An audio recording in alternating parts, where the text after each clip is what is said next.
वर्ष 2020 ईस्वी में मंगल ग्रह के लिए पहला मिशन लॉन्च किया गया था और मिशन के लिए 2 समूहों को अंतरिक्ष में उड़ान भरना था। समूहों को मंगल 1 और मंगल 2 कहा जाता है। मंगल में ल्यूक, रेनी, निकोलस और सगे शामिल हैं। वे समूह को मंगल ग्रह पर पैर सेट करने के लिए चुने गए समूह हैं और आधार 2 में वे जिम, फिल, टेरी और वुडी हैं। वे विश्व अंतरिक्ष स्टेशन में रहना चाहते हैं जहां वे मार्स से रिपोर्ट की प्रतीक्षा कर रहे हैं और प्राप्त करेंगे। दोनों समूहों ने अंतरिक्ष के लिए छोड़ने से पहले मिशन के लिए एक छोटी पार्टी आयोजित की। ल्यूक की पत्नी ने उनसे अपने बेटे को आराम करने के लिए कहा, जो उसके जाने के कारण दुखी था, और ल्यूक ने किया। उसने अपने बेटे से वादा किया कि वह वापस आने के बाद उसे सोने के लिए पड़ा जाएगा। जिम ने पार्टी में पहुंचे और ल्यूक की पत्नी ने उनका स्वागत किया। जब रात आई, ल्यूक, वुडी और जिम चैट और हंस रहे थे जब तक कि जिम ने अपनी देर से पत्नी मैगी का उल्लेख नहीं किया। जब वुडी लेफ्ट हो, ल्यूक ने जिम को सांत्वना दी और उसे याद दिलाया कि वह था जो हमेशा मंगल ग्रह पर जाना चाहता था। लेकिन मैगी की मृत्यु के बाद जिम ने मंगल ग्रह पर जाने के लिए अपना सपना छोड़ दिया। 13 महीने बाद मंगल 1 मंगल में आ गया है। समूह अपने आसपास की हर चीज को खोज रहा था और देख रहा था जब रेन ने एक अजीब भूगर्भीय गठन के शीर्ष पर कुछ प्रकार के ज्वालामुखीय उपवास का पता लगाया जो कुछ बर्फ जैसा दिखता था। लेकिन निकोलस ने कहा कि उस अक्षांश में बर्फ होना असंभव था। उत्सुक चालक दल ने पहाड़ पर जाने का फैसला किया जहां ज्वालामुखीय उपवास है। उन्होंने विश्व अंतरिक्ष स्टेशन की सूचना दी और रोवर को अजीब दिखने वाले पहाड़ पर जाने के लिए इस्तेमाल किया। वे रोवर से बाहर निकल गए। जो आवाज सुन रहे थे उनके बारे में उलझन में थे। उन्होंने अजीब आवाज को रोवर से हस्तक्षेप के रूप में खारिज कर दिया और पहाड़ पर ध्यान केंद्रित किया। रेनी ने रडार में देखा कि इसके नीचे एक ठोस धातु थी। जो ल्यूक के मुताबिक कोई समझ नहीं आया क्योंकि रेनी ने नसों को पढ़ा था, या ल्यूक ने खुद को देखने का फैसला किया और महसूस किया कि रेनी वास्तव में सच कह रही थी। चूंकि ल्यूक रडार के माध्यम से पहाड़ को देख रहा था, यह अचानक बंद हो गया और यहाँ तक कि अजीब आवाज गायब हो गई। ये थोड़ी देर के लिए चुप था। फिर अचानक पहाड़ के चारों ओर एक बड़ा रेत भावर बनाया गया। निकोलस और सगे भावर में चूस गए और मर गए, जबकि रेनी के हेलमेट के सामने एक पत्थर से मारा गया और वह मार्टियन वायुमंडल के संपर्क में आ गई। दूसरी तरफ ल्यूक रेत में दफन हो गई। रेत भावर जल्द ही फैल गया, जो ठोस धातु को प्रकट करता है कि रेनी ने रडार के माध्यम से पहले पढ़ा था। दुनिया के अंतरिक्ष स्टेशन पर एक विशाल धातु का चेहरा, मंगल और रे बेग से एक तीव्र ऊर्जा नाड़ी का पता लगाया गया था जिसे आपातकालीन बैठक के लिए बुलाया गया था। रे ने कहा कि नाड़ी में ऊर्जा का स्तर इतना विनाशकारी था कि एक संभावना है मंगल में से कोई भी मंगल ग्रह एक दल से बच गया। मंगल ग्रह के साथ 2 खोए संपर्क, लेकिन रेमो की मदद से, जो मंगल कक्षा में था, उन्हें ल्यूक रिपोर्टिंग का एक विकृत वीडियो मिला कि क्या हुआ और हर कोई मर गया था। मंगल 2 चालक दल मंगल ग्रह में जाना चाहते थे कि क्या हुआ और बचाव ल्यूक को बचाने के लिए अगर वह अभी भी जीवित था तब तक वह अभी भी जीवित था। लेकिन रे असहमत था क्योंकि यह बहुत खतरनाक था। लेकिन चालक दल ने सैम और चालक दल को मंगल ग्रह की यात्रा करने में कामयाब रहे क्योंकि वे मंगल के पास आ रहे थे। फिल कैंडी से डीएनए बना रहा था और कहा कि यह उनकी आदर्श महिला के डीएनए था। जिम ने कैंडी के टुकड़े लिया और उन्हें खा लिया। वुडी ने जिम को मंगल ग्रह पर धूल तूफान के रूप में दिखाया और यह सीधे मंगल ग्रह पर जा रहा था। मंगल पर एक का शिविर चालक दल के पास मस्ती नृत्य कर रहा था। जब उन्हें सेमा से एक पैकेट मिला, उन्होंने मंगल ग्रह को एक शिविर देखा और यह ठीक लग रहा था। फिर उन्होंने 3 मंगल ग्रह की कब्रों को देखा जो मर गए थे। फिल ने कहा कि यह होना चाहिए क्योंकि ल्यूक अभी भी जीवित था, लेकिन टेरी ने उनसे कहा कि ऐसा इसलिए हो सकता है क्योंकि ल्यूक के शरीर को दफनाने के लिए कोई भी नहीं छोड़ा गया था। उन्होंने आपदा साइट की जांच की, लेकिन हस्तक्षेप के कारण वे जूम इन नहीं कर सके। वे पहले से ही मंगल के पास थे और वे लाल ग्रह में प्रवेश करने के लिए तैयार थे जब अचानक माइक्रो उल्कापिंडों का झुंड जहाज से टकरा गया। फिल को घायल कर दिया और जहाज को नुकसान पहुंचा रहा था। एक वायुमंडल रिसाव का कारण चालक दल ने छेद को तय किया और मंगल ग्रह में जहाज के लॉन्च की तैयारी में वापस चला गया। उनके लिए अनजान जहाज के ईंधन टैंक भी क्षतिग्रस्त हो गए थे और जब उन्होंने इंजन को उजागर किया तो ईंधन टैंक विस्फोट पूरी तरह से जहाज को नष्ट कर दिया। चालक दल ने रेमो को पाने के लिए अंतरिक्ष वैक्यूम के माध्यम से तैरने का फैसला किया, जो मंगल ग्रह के चारों ओर घूम रहा था। लेकिन रेमो इतनी दूर था तो वुडी ने रेमो को लाइन गन संलग्न करने के लिए स्वयं सेवा किया। लकड़ी की बंदूक को जोड़ने में वुडी सफल रही थी, लेकिन लाल ग्रह की ओर रेमो से दूर दूर तैरने से खुद को रोकने में असमर्थ था। अन्य 3 ने फिर रेमो से संपर्क किया, लेकिन टेरी वुडी को बचाना चाहता था। वुडी ने कहा कि वह पहले से ही अनदेखा था। जिम ने उन्हें बताया कि वे इसे प्राप्त करने के बाद रेमो नीचे छोड़ने जा रहे थे और वुडी को स्कूप करते थे, लेकिन टेरी संदिग्ध था क्योंकि इसमें एक लंबा समय लगेगा और तब तक वुडी वायुमंडल में होगी। लेकिन उनके पास कोई विकल्प नहीं था। या तो वे पहले रीमो में जाते हैं और इसके साथ वुडी को बचाने की कोशिश करते हैं, या वे वुडी को खुद से बचाने और पूरी तरह से मरने की कोशिश करते हैं। तीनों को रैमो मिला, लेकिन जैसे ही उन्होंने इसे खोला, टेरी लाइन बंदूक के साथ वुडी की ओर बढ़ी। उसने लाइन बंदूक का उपयोग करके वुडी को पुनः प्राप्त करने की कोशिश की, लेकिन ये नहीं पहुँचे, इसलिए वह थोड़ी करीब तैरती थी। वुडी ने उसे रोकने के लिए कहा, क्योंकि अगर वह भी करीब हो गई तो वह या तो वापस नहीं आ पाएगी। लेकिन टेरी लगातार और उसे रोकने के लिए वुडी ने सिर्फ अपने हेलमेट को बंद करने और मरने का फैसला किया। टेरी रैमो में वापस चली गई और उन तीनों ने मंगल ग्रह पर भूमि के लिए रैमो का इस्तेमाल किया।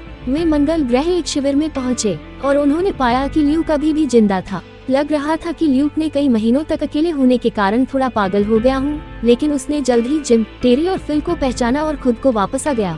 ल्यूक ने उन्हें 3 कब्रों को दिखाया और ल्यूक ने उनसे कहा कि 2 कब्र खाली थे, क्योंकि रेनी का शरीर एकमात्र व्यक्ति था। ल्यूक ने 3 धातु के चेहरे को भी दिखाया। चालक दल को तब पता था कि किसी और ने वहां धातु का सामना कर लिया था। जिम ने विस्फोट से पहले सुनाई गई अजीब साउंड ल्यूक के चालक दल के बारे में पूछा। ल्यूक ने ऑडियो खेला और उन्होंने ऑडियो में विरामों की सूचना ली और कहा कि यह एक गणितीय पैटर्न था। ल्यूक ने पैटर्न का विश्लेषण किया और पाया कि ध्वनि वास्तव में मानव डीएनए का नक्शा था। टेरी इस बात से असहमत थे कि यह मानव डीएनए था। डीएनए पूरी तरह से मानव नहीं था, क्योंकि यह एक जोड़ी गुणसूत्रों को याद कर रहा था। मनुष्यों के अलावा एक अलग प्राणी की संभावना का अर्थ था।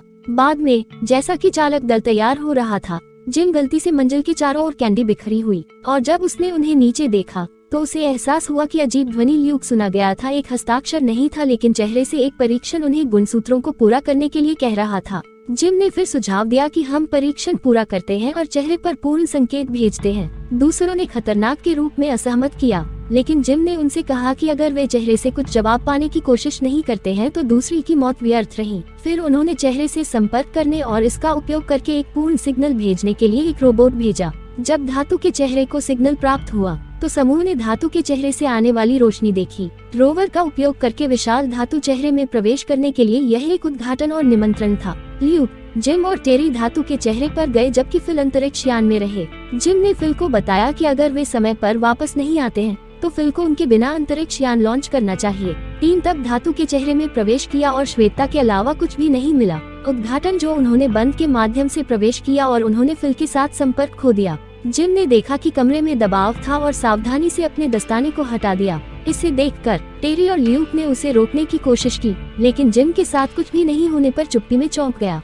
वे उलझन में थे क्योंकि वे मार्ग के वायुमंडल से ऊपर थे, इसलिए यह असंभव होना चाहिए था। टेरी ने यह भी पढ़ा कि कमरे में 12 पीएसआई नाइट्रोजन और ऑक्सीजन है। वे आश्चर्यचकित थे। ऐसा लगता है कि धातु के चेहरे के अंदर कुछ भी असंभव नहीं है। जब वे अपने हेलमेट्स को बंद कर लेते थे तो एक और कमरा खोला गया, लेकिन पहले कमरे की श्वेता के विपरीत दूसरा कमरा पिच काला था। उन्होंने काले कमरे में प्रवेश किया और भय में थे। जब उन्होंने सौर मंडल के ATU को यथार्थवादी प्रक्षेपण देखा तो ग्रह मंगल ग्रह ने अपना ध्यान दिया। यह अपने वर्तमान राज्य से अलग दिखता था और इसके बजाय पृथ्वी की तरह दिखता था। तब वे चौंका पाते थे जब अचानक एक ग्रह हत्यारा क्षुद्र ग्रह मंगल ग्रह को पूरे ग्रह को नष्ट कर देता है और इसे लाल ग्रह में बदल देता है। तीनों ने तब उनके पीछे उपस्थिति महसूस की और जब वे वापस आ गए तो उन्होंने एक मानवीय दृष्टिकोण को देखा। ग्रह के मंगल ग्रह को देखते हुए ह्यूमनॉइड रोया। ह्यूमनॉइड ने 3 इंसानों को देखा और मंगल ग्रह पर इशारा किया, जहां उन्होंने देखा कि कैसे मार्टियों ने ग्रह मंगल ग्रहण किया और एक और आकाशगंगा में गया, लेकिन एक पीछे रहे।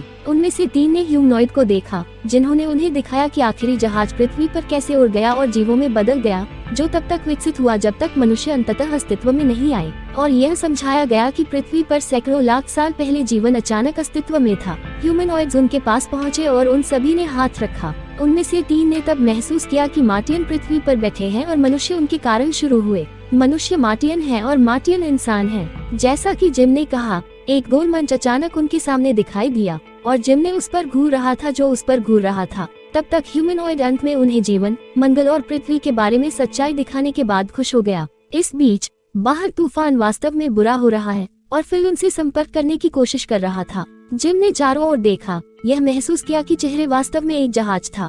ल्यूक और टेरी जहाज छोड़ने के लिए चले गए, लेकिन जिम पीछे रहे। वह उनके साथ नहीं जाना चाहता था। टेरी ने उनसे कहा कि उन्हें घर जाना था और जिम ने सहमति व्यक्त की कि वह घर जा रहे थे, लेकिन वह घर उसके लिए पृथ्वी नहीं है। वह जहाँ भी गए थे वहाँ मार्टियंस का पालन करना चाहते थे। जिम ने कहा कि पूरे कारण वे वहाँ थे क्योंकि मार्टियन उन्हें सत्य दिखाना चाहते थे, लेकिन उन्हें अपने घर में आमंत्रित करना भी चाहते थे। और जिम जाना चाहता था और वह इस फाड़ने के लिए पैदा हुआ था। टेरी और ल्यूक ने अपना फैसला स्वीकार कर लिया और उन्होंने अपने विदाई बोली लगाई। जैसा कि टेरी और ल्यूक ने चेहरे के जहाज को छोड़ दिया, जिम सफेद मंच के अंदर कदम रखा और यह उसके चारों ओर बंद हो गया। टेरी और ल्यूक ने फिल्वर को तूफान से संपर्क करने की कोशिश कर रहे हैं। इस बीच फिल जहाज के बिना जहाज को लॉन्च करने में हिचकिचाहट कर रहा था। उन्होंने उम्मीदों में अपने नामों को बुलाया कि वे जवाब देंगे। तो जब उसने टेरी और ल्यूक की आवाज सुनी तो वह इतना राहत मिली कि उसने पहले से ही उनके बिना छोड़कर मजाक किया। जिम में वापस पानी से भरे जहाज और जिम को चिंतित महसूस किया क्योंकि पानी ने उसे घेर लिया।